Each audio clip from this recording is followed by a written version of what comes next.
Welcome to Wealth Coffee Chats, folks, for your daily live updates. Get the most out of today's episode by participating in the chat. Make sure you ask some questions, be part of the conversation, have a bit of fun, grab a coffee or a tea, take some notes, and get ready to start your day, folks. Quick few housekeeping rules, though. No spamming, no advertising or self-promotion in the chat. That's not on. Be kind and respectful to everyone when participating. And most of all, have a good time. Real estate investing can be your biggest asset. It also can be your most expensive asset when it comes to getting it right or getting it wrong, folks. It can be time-consuming, stressful, and that's why here at Positive, we have what's called a 6-star team, a full-service team that provides integrated wealth and property investing solutions and services simply designed to help you progress towards your goal of passive income through your property portfolio, folks. Make sure you check out our other podcasts on the Positive Mentor Network. Not only is there Wealth Coffee Chats, there's the Urban Property Investor. Drops every Wednesday with straight talking investing strategies and lessons with Sam Saggers. Property Investor Tales. This is where our clients, you guys, share real life stories from property investing, hosted by some of our advisors and strategists.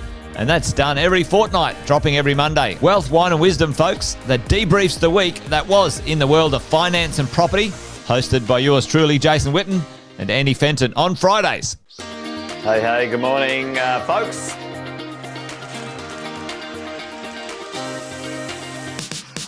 Good morning, everybody. Welcome to another Wealth Coffee Chat. Hope you're well, folks, wherever you are. There it is, team. Morning. Morning, wherever you're tuning in from today. Early bird gets the worm, they say. Here at Positive, we offer a 6-star team. It's a team that help you at every stage of your wealth creation journey.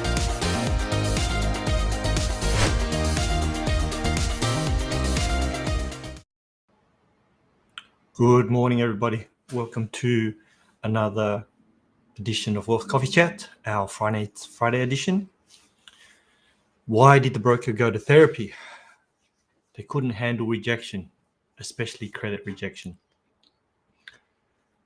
We're already in August. July's come and gone. And last month we didn't get a rate cut. So I'm going to put it out there that August is going to be the month that interest rates will drop, which I hope will be great news for everybody. The underlying inflation has eased, which has increased the likelihood that a rate cut will be coming. So fingers crossed for next week when they actually meet up. Now, some of the lenders have actually already cut the rate. And they've dropped rates so that they can remain competitive.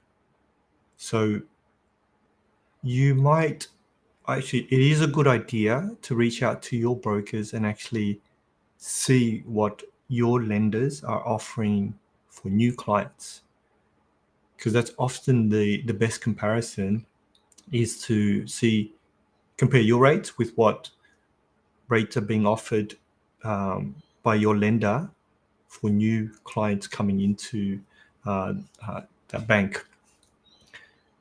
Once you see that there is a difference between your current rate and what's being offered to new customers, reach out to your broking team and have a talk to them and see what they can do in terms of rates.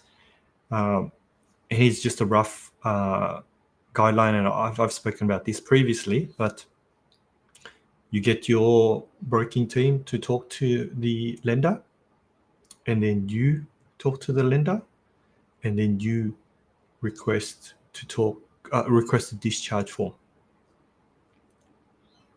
And as you go through that sequence, you will see what interest rates will actually be offered. And then the last step is compare that final offer or the best offer that is available from your existing lender, and then see what is available in the market. That will ensure that you stay on top of being able to get the best rate for your current situation. Now, in the past, many years ago, the interest rate was movement was actually linked to the RBA. So rarely would we ever see a bank move outside of the RBA. But over the past few years, we've actually seen banks have increased rates more than what the RBA have increased, and banks have reduced rates less than what the RBA has actually reduced. And we've had lenders who've actually moved outside of the RBA completely. So the interest rate movement for your loans is no longer actually linked to the RBA. So it's important to remain vigilant in understanding what your current rate is, what's being offered by your current lender for new clients, and how to go about asking for a better rate. Now, for those who have variable rate loans, if you've understood the contract, you know that the banks can move the rates at any time. We've had, I'll give you an example of when a bank has actually left the market and they have just left the interest rate regardless of the RBA moving interest rates down or every other lender moving their rates. When St. George used to do self-managed super fund loans, when they left the market, they left their rates at the peak debt. So at the peak of when interest rates were at its highest. And so we had a lot of clients who were on 9 or 10% inside their super fund rate. And the market was actually offering, 6%. Actually between 6 to 8%. So a very big difference in terms of the rates that St. George were offering. And we really had no way to negotiate that because they weren't writing any super fund loans anymore. This has also happened with Citibank when they used to do commercial rates, when they used to do commercial loans. And when they stopped doing commercial loans, they left their rates as well. And so it was almost, well, it is a way for the banks to force clients to move because it's, if you want to stay with us, here's the rate we're going to charge. Now, recently, Bankwest's commercial loans, when CBA purchased Bankwest, CBA went and looked at all Bankwest commercial loans and went and actually refinanced them across to CBA and got them good rates. So that was good for our client in regards to CBA making sure that the Bankwest commercial clients weren't stuck on a higher rate. So that's some of the. I just wanted to share that lenders can choose to drop or increase rates as they see fit for them commercially, and the contract enables the variable rate contract enables them to do that. Now, today I want to actually have a chat about the importance of having goals. Now, I wanted to talk about this because we've had a few scenarios with our clients where we've had multiple goals and not understanding which goals are the most important and being able to prioritize the order for us to be able to map out the lending strategy has caused a lot of frustration, both with the clients. So I'll share an example with you. One of our clients at Positive was looking to purchase a business. Now the purchase of the business is to expand his existing business, and he also had commercial property. Now, we had equity in the commercial property, and when we sat down and spoke to them, they were like, I want to buy this business, I want to refinance, I want to use the equity to do some other investments, and so we went through the list of the goals that our client had at that particular time. Once we were able to establish those goals, we had to sit down and actually go, okay, out of these goals, what is most important? Because often your goals are actually intertwined. So, for example, here, the business purchase, there was an expectation that this is what we need to look at for the business purchase.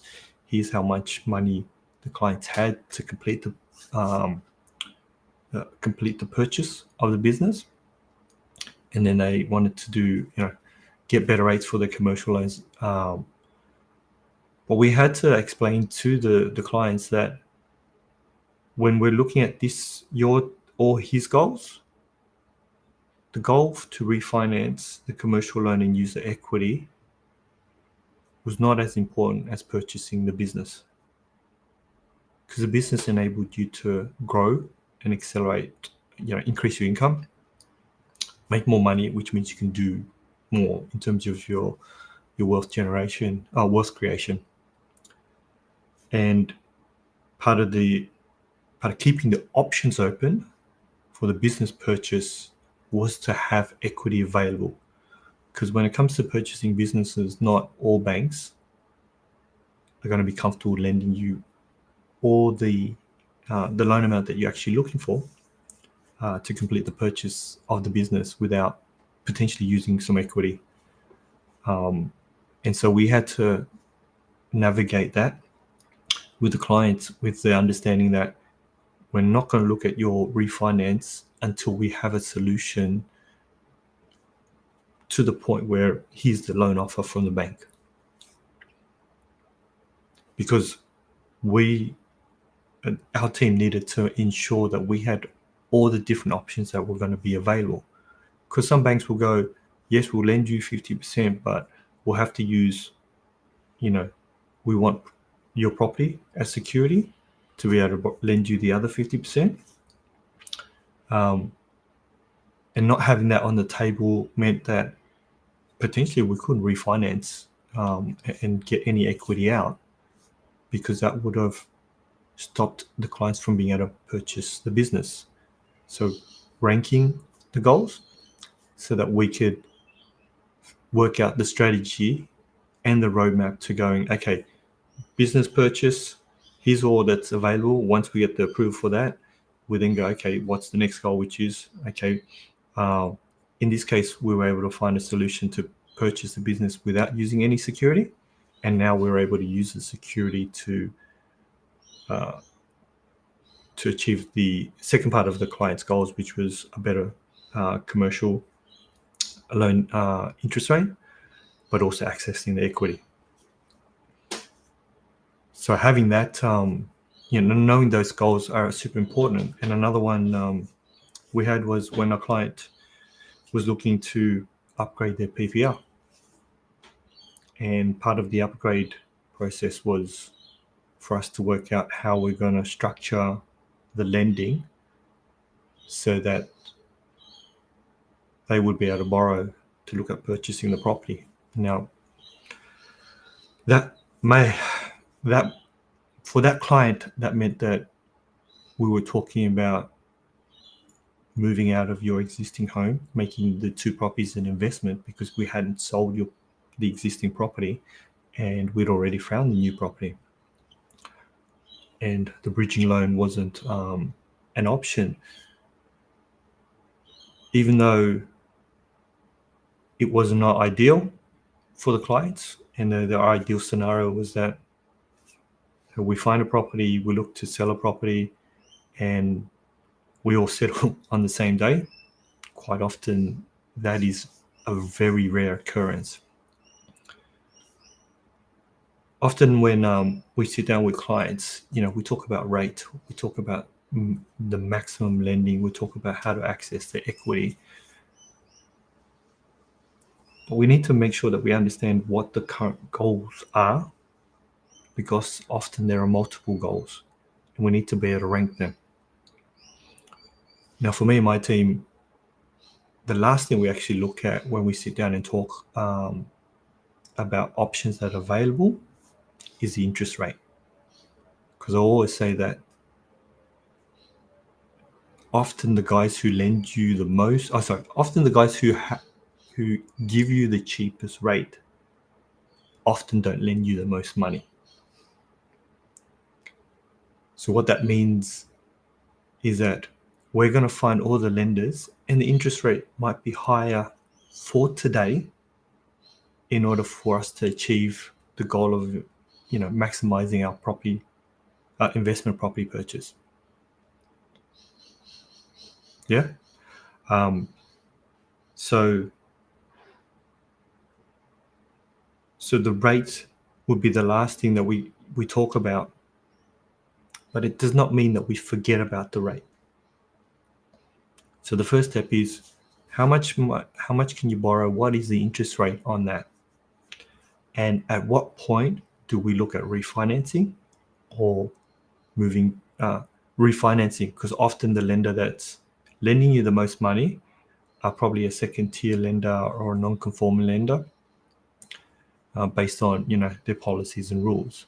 And what we then have to work out is, once we've got that loan, are we reviewing it 6 months, at 12 months? What do you need to do to get in a position where we can present the lender, when we can present to a top tier lender, so that we can look at refinancing to them?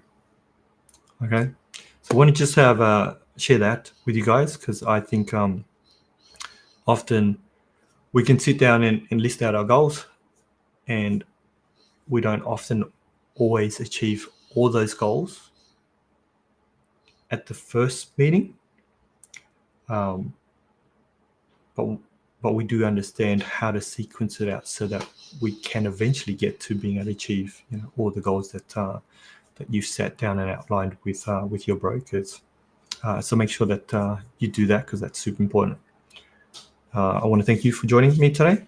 I wish you all a happy Friday and a wonderful weekend, and I look forward to catching up with you next week. Bye, guys. Thanks for watching another episode of Wealth Coffee Chat, folks. Make sure you like, subscribe, and turn on your notifications so you never miss a thing when we go live. Improve your portfolio and investing game, folks, with Wealth Coffee Chats live every morning at 8:10 each weekday. Make sure you join us. Previous episodes are also available wherever you get your podcasts, folks, as well as our other podcasts from the 6-Star team here at positivementor.com.au.